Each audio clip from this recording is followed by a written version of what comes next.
Such a fine line between stupid and clever. It's the Classic Guitar Rock Podcast. Now, we're up to our long-distance dedication. And this one is about kids and pets and a situation that we can all understand, whether we have kids or pets or neither. It's from a man in Cincinnati, Ohio, and here's what he writes. Dear Casey, this may seem to be a strange dedication request, but I'm quite sincere, and it'll mean a lot if you play it. Recently, there was a death in our family. He was a little dog named Snuggles, but he was most certainly a part of... Let's go start again. From coming out of the record. Play the record, okay? See, when you come out of those up-tempo goddamn numbers, man, it's impossible to make those transitions, and then you got to go into somebody dying. You know, they do this to me all the time. I don't know what the hell they do it for, but goddamn it, if we can't come out of a slow record, I don't understand it. Is Don on the phone? Okay, I want a concerted effort to come out of a record that isn't a up-tempo record every time I do a damn death dedication. This is a last time I want somebody to use his brain to not come out of a record that is that's up tempo, and I got to talk about a dog dying. Welcome to the basement. It's the Classic Guitar Rock Podcast. Atomic batteries to power. Turbines to speed. Ready to move out. Before we start, I'd like to say something. There's no reason why you shouldn't have complete confidence in your chances to come out of this thing alive and in one piece. From coast to coast, from border to border, from one end to the other and all points in between, the Classic Guitar Rock Podcast is on. Yes! That's awesome! We crank up and break down the great guitar-driven rock of the 60s, 70s, and 80s. And you are invited to come along. We got a full tank of gas, half a pack of cigarettes, it's dark, and we're wearing sunglasses. Hit it. And now, your host, Jeremy Lunnan. Yeah, we don't know anything about that fella there. Who is he? Where's he coming from? It's time for the Classic Guitar Rock Podcast. Hello and welcome to the Classic Guitar Rock Podcast. I'm Jeremy, and we've got another big rock and roll roundup we're going to do today. We're going to talk about Ozzy, and we're going to talk about Ozzy some more. There's some Judas Priest, Styx, Foreigner, just a few items that I want to talk about. And I also want to share with you, this is not news, but I just want to share with you, you know, from time to time, I'll listen to an album that I haven't listened to for a long time, and it's like an epiphany. And I want to share one of those albums with you. And we'll do that here at the end. First thing I want to talk about, have you heard about this? It's the virtual Ozfest 2022. They call it virtual, and I guess it is virtual, but it's really, it's in the metaverse. I'm going to sound like my parents. I'm going to sound like that old guy in your neighborhood that yells at kids to stay off the lawn, right? This whole metaverse is just stupid. Sorry, someone has to say it. It's goofy. Okay, so when they call this a virtual Ozfest, it's not like you're watching a concert that's streaming. No, you're watching like an avatar. You're watching a little animated Ozzy sing to you, or an animated Lemmy, you know, because Motorhead's part of it also. And then apparently there's other acts that are, it's kind of confusing when you read about this. Again, this whole metaverse is weird. So people can spend time in this metaverse and actually buy things in the metaverse. And it's like doubling down on this idea of disconnecting even more from society. You know, what we already do with our devices. Well, let's just go all in and completely disconnect, and we'll just have this pretend world that we call the metaverse. I digress. It's weird. Okay. If you ever want to have a date, fellas, stay out of the metaverse. Okay. That's just my tip from your Uncle Jeremy here. But anyways, this virtual Ozfest, it just happened. It was the 10th through the 13th. I would love to hear from any of you if you checked out this thing. It's just kind of weird. And you wonder, how much does Ozzy really understand about this. Here's a quote from Ozzy. I'm sure this is what he said. "I'm thrilled to be bringing Ozzfest to the metaverse," stated Osbourne in a press release. "This allows me and other bands on the bill to reach our fans in a new, innovative way." So we got that going for us. So Ozzfest in the metaverse. Woo! I mean, they used to talk about heavy metal was from nerds way back in the 70s and 80s. This is only going to make that even worse. Okay, so let's just move on. Okay, speaking of Ozzy, some more Ozzy news. On this day, way back in 1992, what is that? Is that 40 years ago? 30 years ago. 30 years ago today, 1992, Ozzy announced he was done touring. If you recall, there's a couple things that I want to talk about around this. This was the No More, they were calling it the No More Tears Tour. And then it kind of came to be known as the No More Tours Tour because Ozzy announced this would be his last tour. And this is what cracks me up. He said, "Who wants to be touring when they're 46 years old?" 30 years ago, right? And of course, Ozzy never stopped and has toured regularly since then. Just kind of funny. But yeah, at the time, he was going to be done. That was going to be the end of Ozzy touring. And that didn't happen. And that's a good thing because he's put out good stuff since then, and there have been good tours since then. But, and this is one of the interesting things that came out of that No More Tears tour, heading into Ozzfest. Speaking of Ozzfest, this wasn't virtual. This was the real Ozzfest in the real world back in 1992, November of 1992. The Ozzy camp reached out to Black Sabbath. Black Sabbath was out touring in support of their Dehumanizer album. Remember, Ronnie Dio had left Black Sabbath after Mob Rules in the early 80s, had a great solo career, came back to Black Sabbath in 91, 92 to record Dehumanizer. They were out promoting that. Ozzy invited Black Sabbath to open for him at Ozzfest. Well, for the fans, I mean, that would be great. That would be awesome. But you're probably aware of this. A lot of bad blood between Ozzy and Ronnie Dio, and Dio said, "No way in heck, I am not going to play at Ozzfest." So this puts Geezer and Tony kind of in an awkward situation. Well, we have this opportunity to play at Ozzfest. I'm sure they make a lot of money when you play at Ozzfest. It's one of the biggest tours of the year every year since it started. So what are you going to do? Well, they got Rob Halford. So for 2 nights in Costa Mesa, California, Rob Halford was in Black Sabbath. I would refer you back to episode 25 of the Classic Guitar Rock podcast, where we talk specifically about those 2 nights that Rob substituted for Ronnie Dio in Sabbath. And we even play clips of him singing. It's a fun episode. Go back and listen to that. That all happened right around this time, way back in 1992. So check out episode 25. That time Rob Halford joined Black Sabbath. So check that out. All right. Hey, we got more we want to get to. Don't go anywhere. More of our rock and roll roundup when we come back right here on the Classic Guitar Rock podcast. In the misty morning, on the edge of time, we've lost the rising sun, a final sign. As the misty morning. The basement can be a lonely place.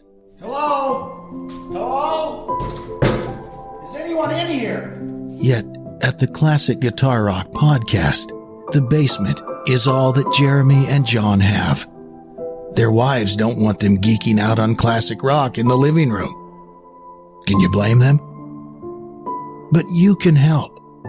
For as little as $3 a month, you can become a supporter on Patreon. Join today and end the cycle. visit patreon.com/classic guitar rock. They'll still be in the basement, but at least it's not your basement. Hello? Is anyone in here? Exclusively on ESPN Plus, UFC 313, Saturday. Reigning light heavyweight champion Alex Pereira defends his title against #1 contender Magomed Ankalaev, and an explosive lightweight bout between Justin Gaethje and Rafael Fiziev. UFC 313, Saturday at 10 p.m. Eastern. Buy it on ESPNplus.com/PPV.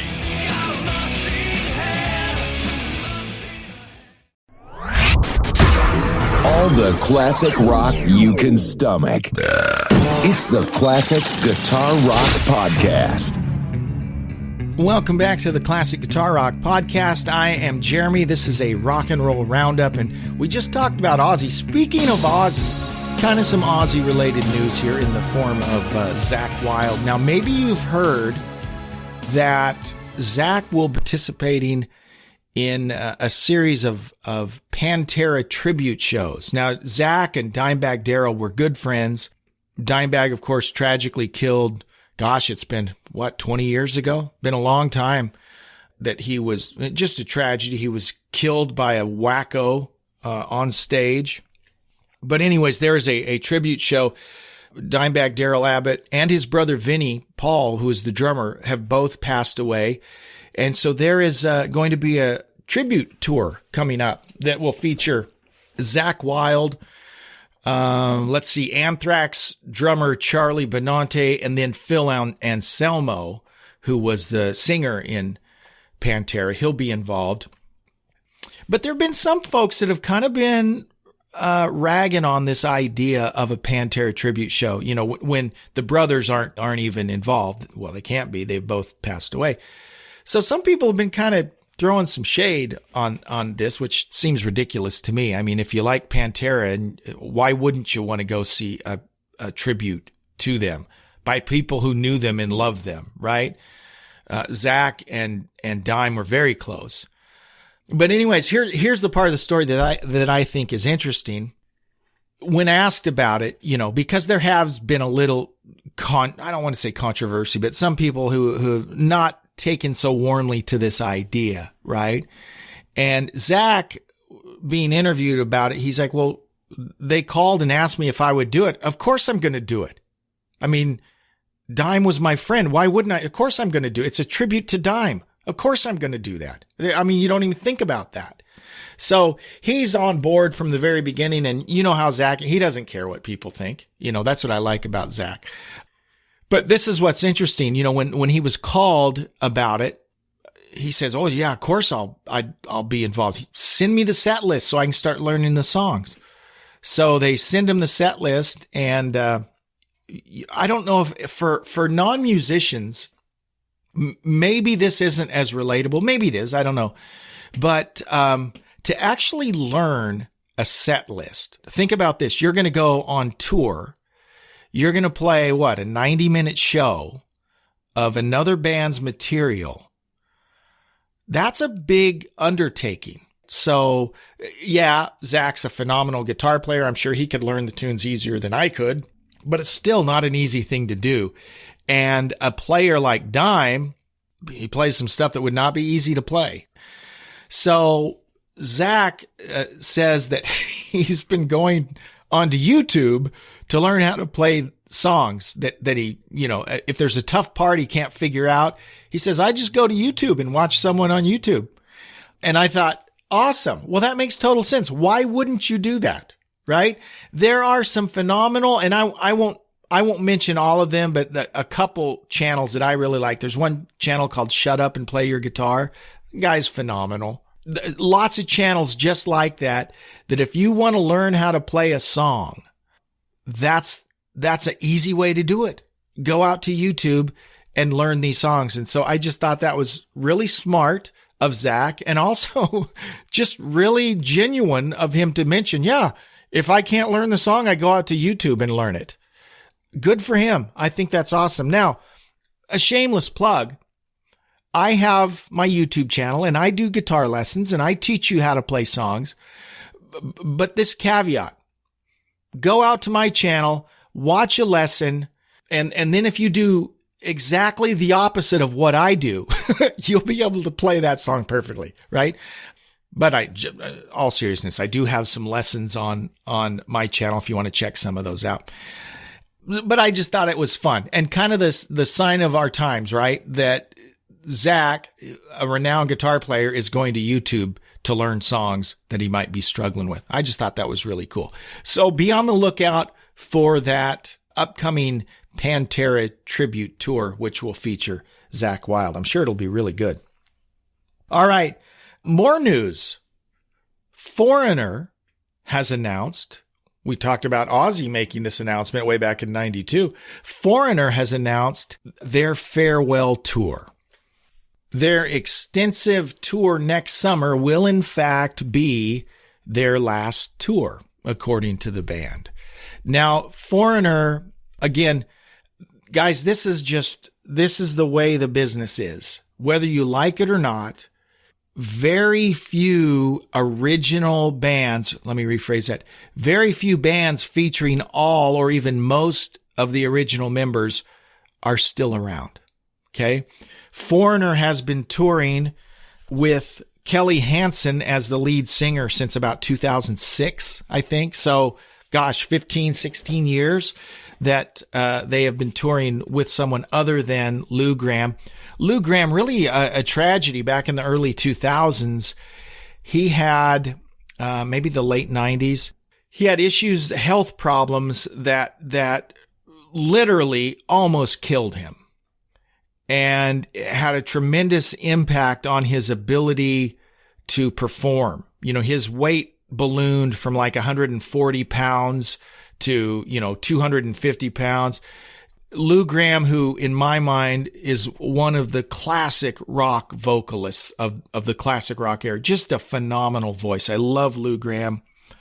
I had a chance to see him with Foreigner in 2002. And I don't mean this disrespectfully.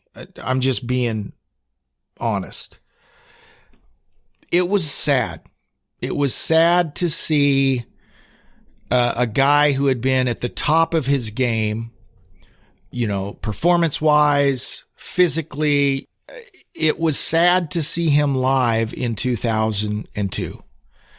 He didn't sound good. He didn't look good. And it was sad. And my wife and I left early, and I even said, I can't watch this, cause I was a huge Foreigner fan. And it just kind of broke my heart a little to see that he couldn't do it anymore. Now, the good news is he's gotten better over the last few years. He can sing better. He looks better, but he's still not the Lou. And I'm not talking about just older. I mean, we all get older. Okay. But Lou Gramm's condition impacted the way he performed, the way he looked. I mean, it just was sad.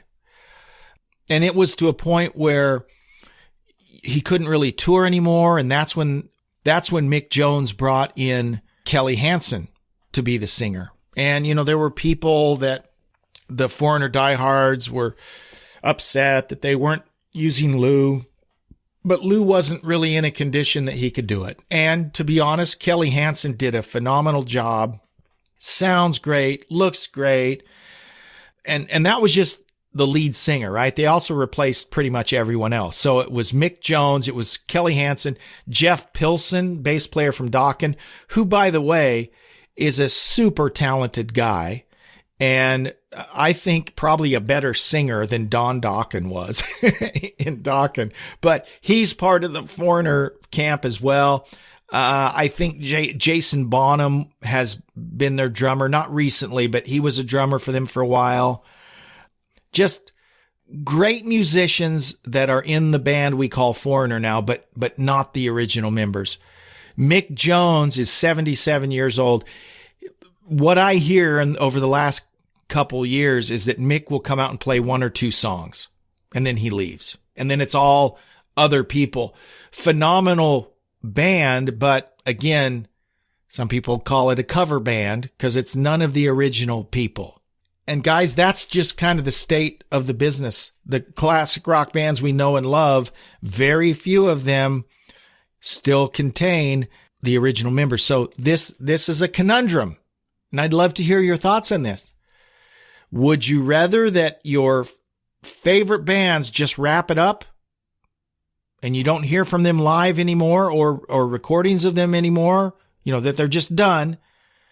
Or would you rather that they continue in some type of pseudo, there might be one or two original members and the rest are younger musicians that they can bring in to play the parts, even though those might be very talented musicians who do a great job?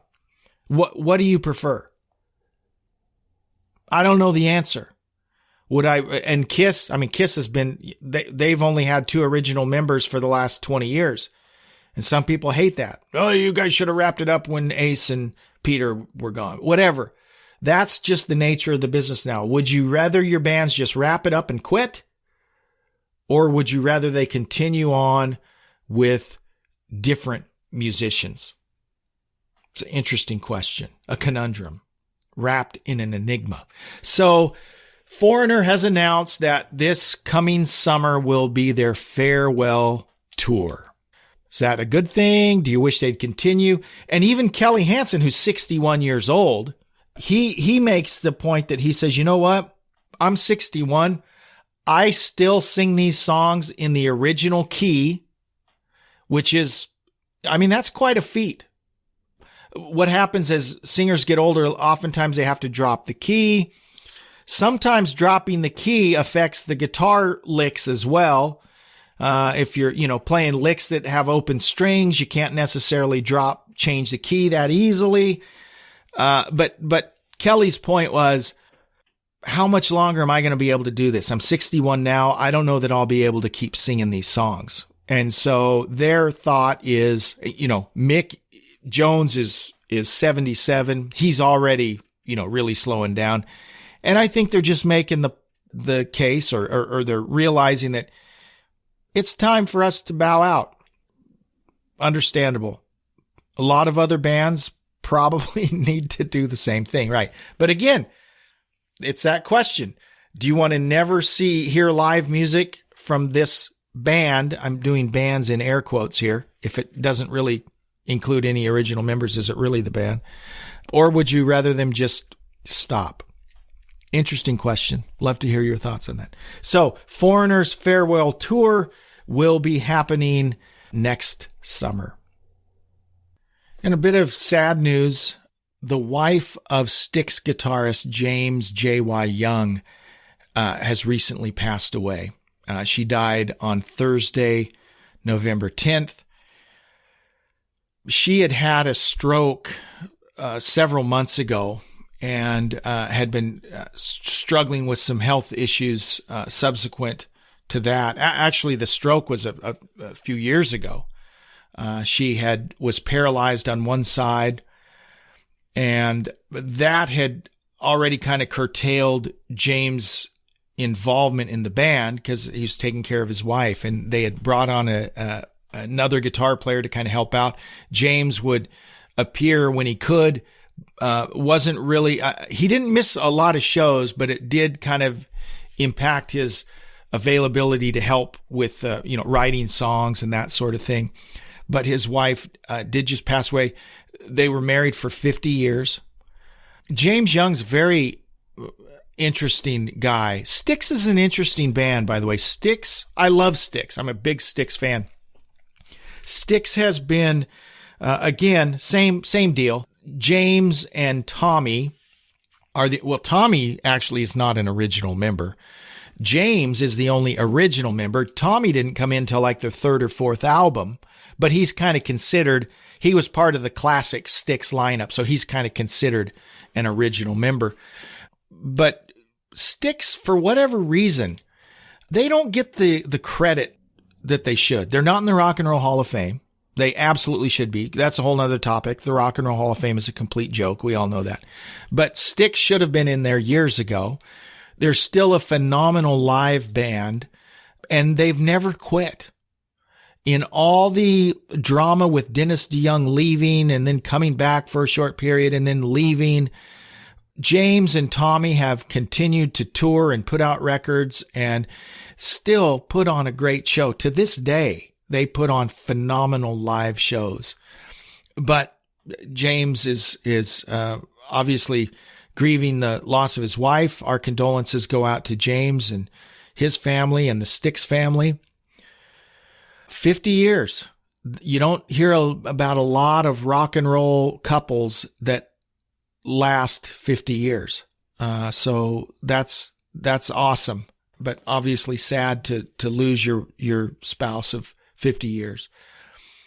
I love Styx. I hope James is able to get back in the saddle soon and that they'll be able to continue touring, because they do put on a great live show. If you ever have a chance to see them, definitely check it out. Still a lot of energy.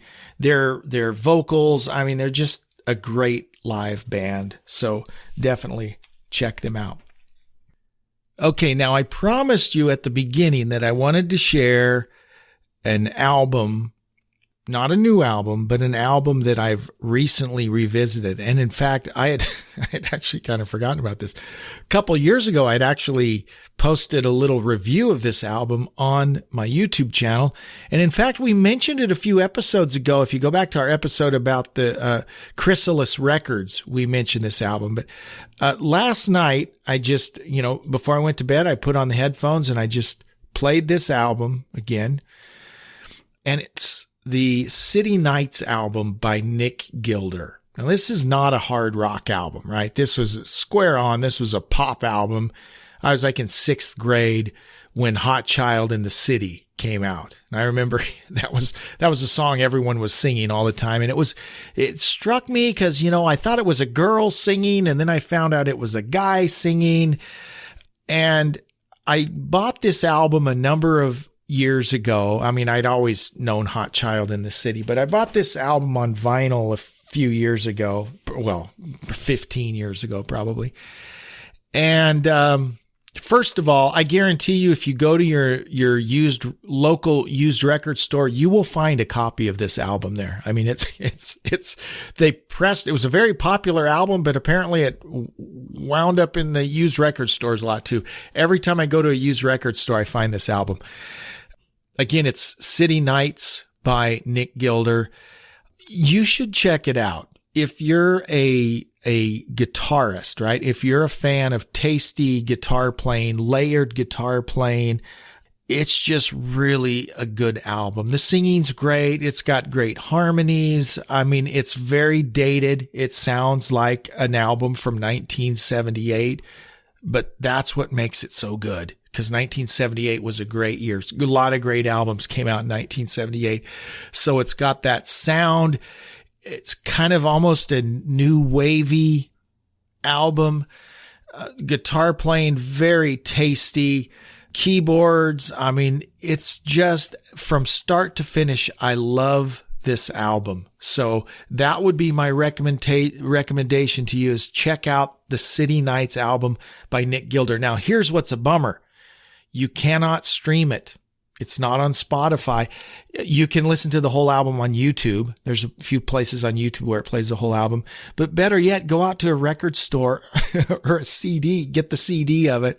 This is a great album. It's one of my favorite albums, and I like it more and more every time I listen to it. So my recommendation to you from Nick Gilder, it's the City Nights album from 1978. Guys, thank you so much for tuning in to the Classic Guitar Rock podcast. Again, please check us out on Patreon. If you can afford $3 a month, we would love to have you as a supporter. Thanks so much, and we'll see you next time on the Classic Guitar Rock podcast. Bye-bye.